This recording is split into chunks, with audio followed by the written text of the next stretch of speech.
Metro rail இரண்டாம் கட்ட திட்டத்தில் வழித்தடம் 3இல் பவானி என்ற சுரங்கம் தோண்டும் இயந்திரம் ஆர்கே நகர் சாலையை தற்போது வந்தடைந்திருக்கிறது. அந்த காட்சியை நாம் பார்த்துக் கொண்டிருக்கிறோம். இது பற்றிய மேலும் விவரங்களை வழங்குவதற்காக செய்தியாளர் விஷ்ணு இணைகிறார். விஷ்ணு, விவரங்கள் என்ன?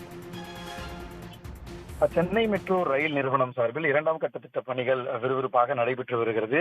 குறிப்பாக 118.9 கிலோமீட்டர் நீளத்திற்கு 3 வழித்தடங்களில் இந்த கட்டுமான பணிகள் என்பது நடைபெற்று வருகிறது.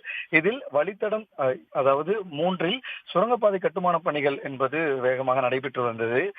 பவானி என்ற அந்த சுரங்கம் தோண்டும் இயந்திரம் ராயப்பேட்டை ரயில் நிலையத்திலிருந்து ஆர்கே சாலை நிலையம் வரை சுமார் 910 மீட்டர் நீளத்திற்கான சுரங்கம் தோண்டும் பணிகளை கடந்த சில மாதங்களாக செய்து வந்த நிலையில் தற்பொழுது அந்த பணிகள் என்பது நிறைவு பெற்று ஆர்கே சாலை நிலையத்திற்கு வந்தடைந்திருக்கிறது.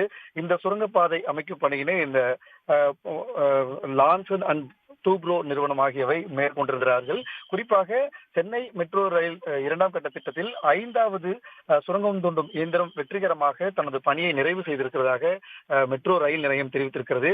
சுரங்கம் தோண்டும் இயந்திரம் பவானி ராயப்பேட்டை நெடுஞ்சாலை மற்றும் இந்த பீட்டர்ஸ் பாலம் ஆகியவற்றின் கீழும் ராயப்பேட்டை கண் மருத்துவமனையின் பாரம்பரிய கட்டிடம் ஆகியவற்றை கடந்தும் வந்திருப்பதாக தெரிவிக்கப்பட்டுள்ளது.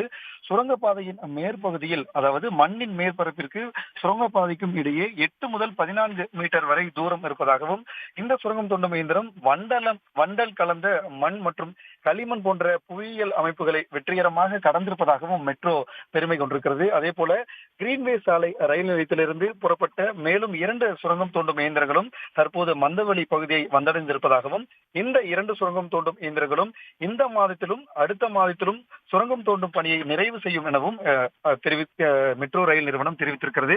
மேலும் இந்த பவானி இயந்திரம் தனது பணியை நிறைவு செய்திருக்கக்கூடிய நிலையில், அதாவது 910 மீட்டர் நிறைவு செய்திருக்கக்கூடிய நிலையில் இதனை மெட்ரோ அதிகாரிகள், அதாவது திட்ட இயக்குனர் அர்ச்சுனன், அதே போல நிர்வாக இயக்குனர் சித்திக் ஆகியோர் நேரில் சென்று இதனை பார்வையிட்டிருக்கிறார்கள்.